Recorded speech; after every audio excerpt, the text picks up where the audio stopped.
కాంగ్రెస్ పాలనలో రైతుల పరిస్థితి అగమ్య గోచరంగా మారిందని మాజీ మంత్రి నిరంజన్ రెడ్డి మండిపడ్డారు. ధాన్యం కొనుగోళ్లపై ప్రభుత్వం చేతకానితనం అడుగడుగునా కనిపిస్తోందని మండిపడ్డారు. కొనుగోలు కేంద్రాల్లో వేల కొద్దీ ధాన్యం బస్తాలు పేరుకుపోయాయన్నారు. ధాన్యం కొనుగోళ్లలో సీఎం ఎందుకు సమీక్ష చేయడం లేదని నిరంజన్ రెడ్డి నిలదీశారు.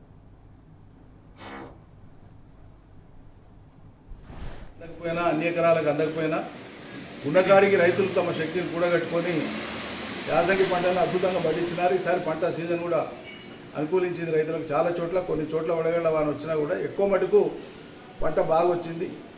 రైతులు పంట వచ్చింది అనేటువంటి సంతోషం కంటే కూడా కొనుగోలు కావట్లేదు అనేటువంటి బాధ ఎక్కువ పడుతున్నారు, దుఃఖపడుతున్నారు. అంతటా ఈ ప్రభుత్వం యొక్క సంపూర్ణమైనటువంటి చాతకాంతనం అడుగడుగునా కనిపిస్తుంది.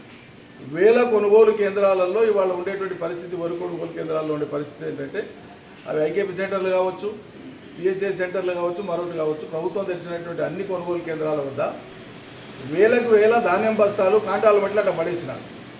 కొన్ని చోట్ల ఇంకా కాంటాలు కూడా పడతలేరు. కాంటాలు ఎందుకు పడతలేరు అంటే ట్రాన్స్పోర్ట్ లారీలు రాలేదంటుంది.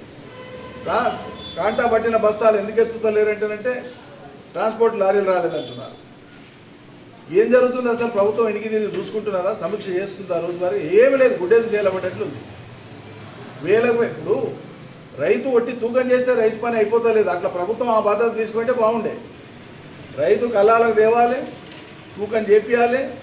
తూకమైనటువంటి ధాన్యం కొనుగోలు కేంద్రం నుంచి ట్రక్కులలో వాళ్ళు అలాట్ చేసినటువంటి, ప్రభుత్వం అలాట్ చేసినటువంటి మిల్లుల దగ్గరకో మరో గోదాం దగ్గరకో పోవాలి. అక్కడ దిగినాక అక్కడ వాళ్ళు ట్రక్ షీట్ జనరేట్ చేస్తే అప్పుడు కొనుగోలు కేంద్రానికి ట్రక్ షీట్ వస్తే ఇన్ని క్వింటాలు మాకు వచ్చినాయని వాళ్ళు అక్నాలెడ్జ్ చేస్తేనే, ధృవీకరిస్తేనే అప్పుడు రైతు ఇంటికి పోవాలి. అంటే వారమా, 10 రోజుల, 15 రోజుల పడిగాపులు కావాల్సి వస్తుంది రైతులు. ఇంత అధ్వానంగా ఉంటుందా సర్కార్ తీరు? ఎక్కడన్నా ఇంత పట్టనట్లుంటారా? ఘోరమైనటువంటి వైఫల్యం.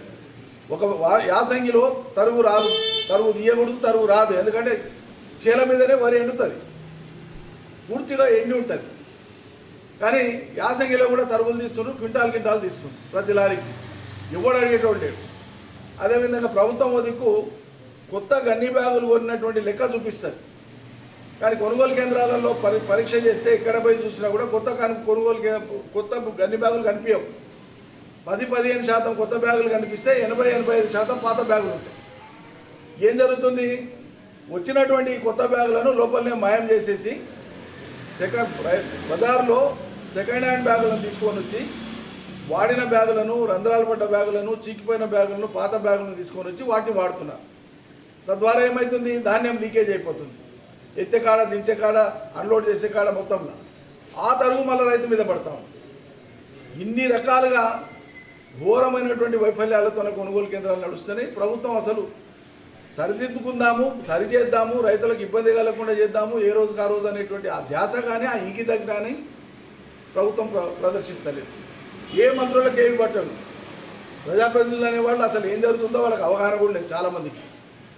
ఇది రైతాంగం కేసీఆర్ను దించి కాంగ్రెస్ను తెచ్చుకున్నందుకు ఇంత పెద్ద శిక్ష ఇలా రైతులకు పడ్డది. రైతులు స్వయంగా మాట్లాడుతున్నటువంటి మాటలు. ఇక దేవుడే కాపాడాలి ఈ పరిస్థితి నుంచి.